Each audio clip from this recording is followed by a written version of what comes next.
First technique.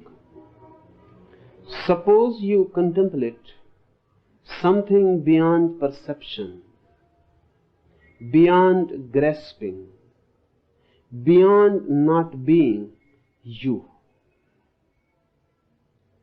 Suppose you contemplate something beyond perception, that which cannot be seen, which cannot be perceived. But can you imagine something which cannot be seen? Because imagination is always of that which can be seen.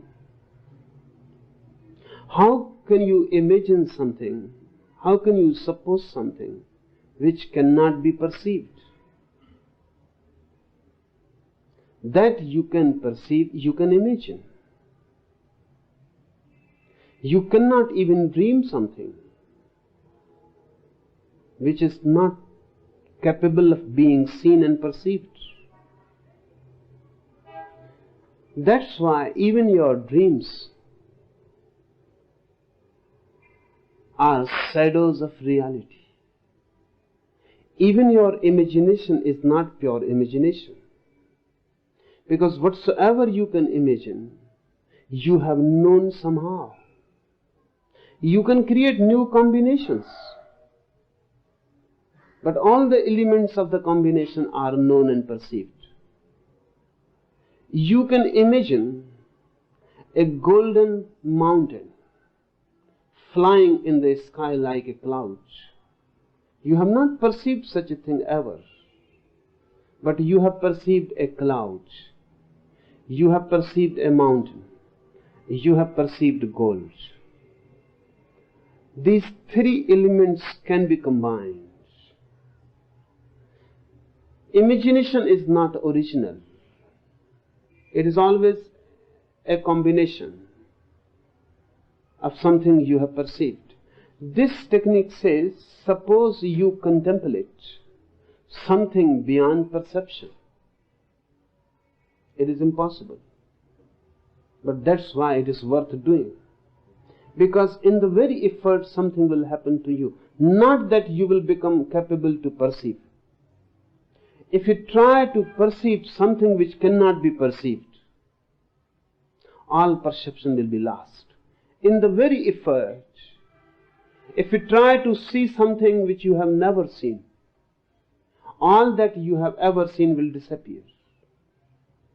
And if you persist in the effort, many images will come to you. You have to discard them because you know that I have seen this. This can be perceived. You may not have seen it actually as it is, but even if you can imagine it, it can be perceived. Discard it. Go on discarding. This technique says that persist for that which cannot be perceived. What will happen? If you go on discarding, it is going to be arduous effort, because many images will bubble up. Your mind will supply many images, many dreams, many conceptions will come, many symbols. Your mind will create new combinations, but go on discarding unless something happens which cannot be perceived. What is that? If you go on discarding, nothing will happen to you as an object. Only the screen will be there of the mind, with no image, with no symbol, with no dream on it, no picture on it. In that moment, a metamorphosis happens. When the screen is simply there without any image, you become aware of yourself. You become aware of the perceiver. When there is nothing to be perceived, the whole attention changes. The whole consciousness reflects back. When you have nothing to see, for the first time you become aware of your own self. You start seeing yourself.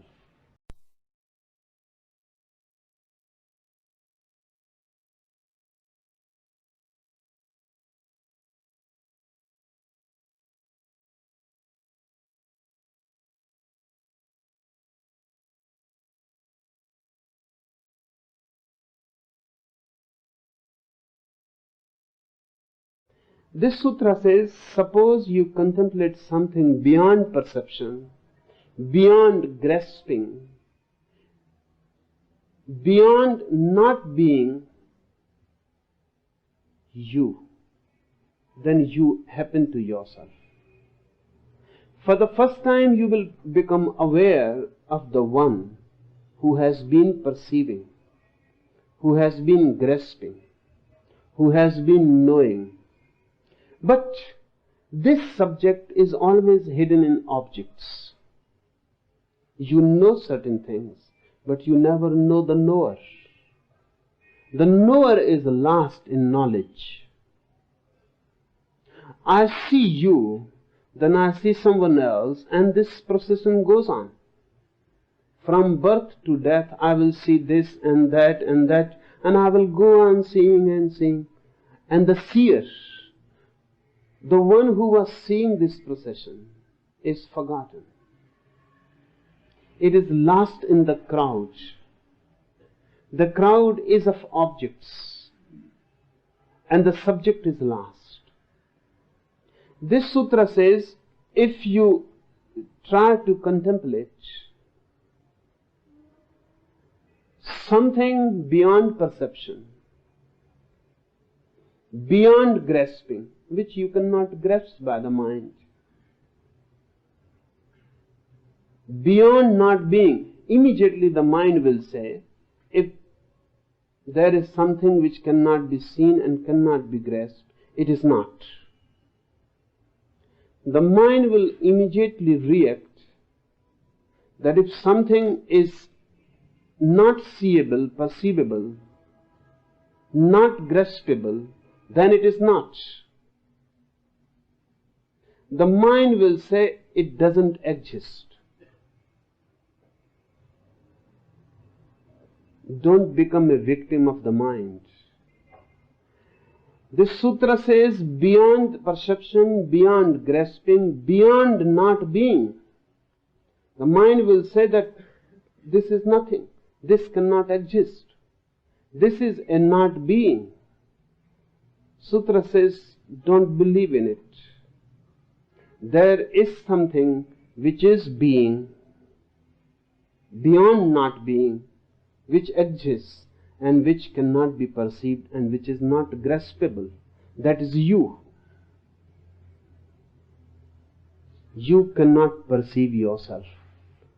Or can you? Can you imagine any situation in which you can encounter yourself? You can know yourself?